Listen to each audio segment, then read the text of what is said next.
At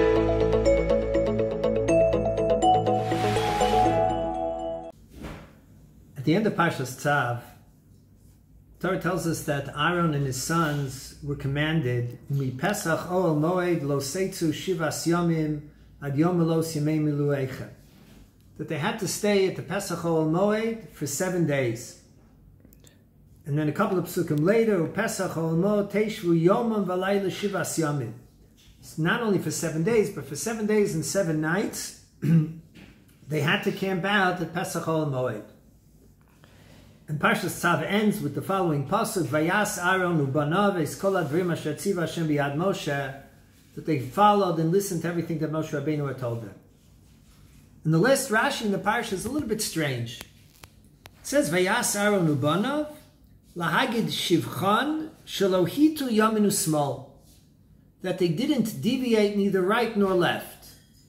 Now we do find elsewhere lahagid shivchan shaloshinu, that they didn't change.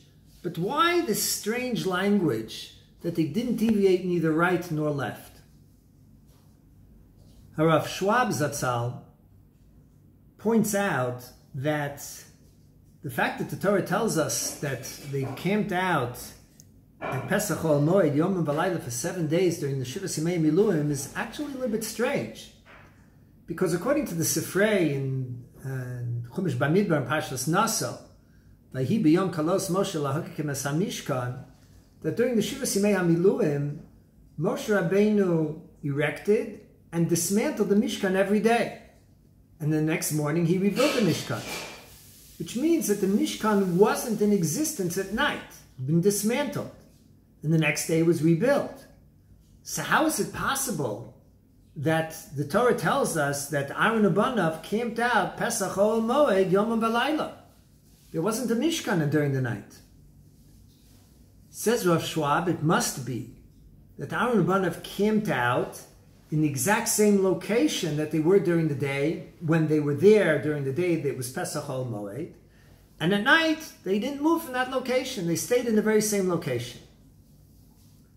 If that's the case, then we can understand this last Rashi. You see, when you have parameters and when you have perimeters, it's easy to make sure that you're staying on course. But when your perimeters are gone, when your edifice is no longer there, it's very easy to begin to stray, to move, because you can lose your bearings very easily. And that's why the Torah tells us that despite the fact that at night there wasn't a Mishkan, still Aaron Ubanav asu es kol advarim asher tziva Hashem biyad Moshe shelo hitu yaminu smal. Even without the Mishkan visible, even without the fact that the Mishkan was there, they never deviated neither to the right nor to the left, but they stayed the course. We're living now in very difficult times.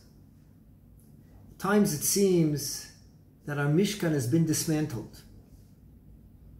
Schools are closed, shivot are closed, Bate Knesset are closed. And the edifice that we look to, that which keeps us on the straight and narrow, that which keeps us going in the course that we want to go, is no longer there. It's night and it's been dismantled. And one can easily stray off course without those visible perimeters and parameters that the buildings provide for us.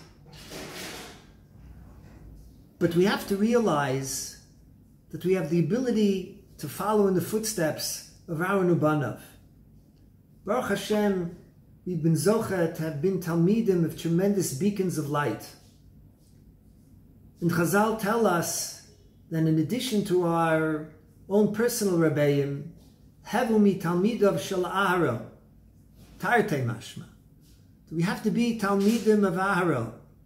And those who are Talmidim of Aaron are also Banim of Aaron. And the Torah tells us that Aaron Ubanav had the ability to stay and to camp in Pesach Oel Moed and to be there even when the Oel Moed wasn't there.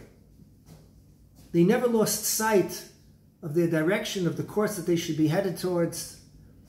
They never strayed neither right nor left. They were always on track. So Be'ezus Hashem Yisbarach, we have to tap into our strengths to become Talmidim and Banim of Aaron, to follow in their footsteps, to remain in Pesach Ol Moed during the night, even when the Mishkan isn't there. So that Be'ezus Hashem, very soon, when these Yemei Miluim are over, and the Mishkan is once again erected permanently, we will find ourselves camped in the very same place that we were before it was temporarily dismantled. We'll be there at Pesach Ol Moed, Ushmartem es Mishmeres Hashem, following in the footsteps of what HaKadosh Baruch Hu wants of us, Kichein Tzuvesi. May we all be zoche to remain in good health, beruchnius ubegashmius, and may we all have a Chag kosher v'sameach.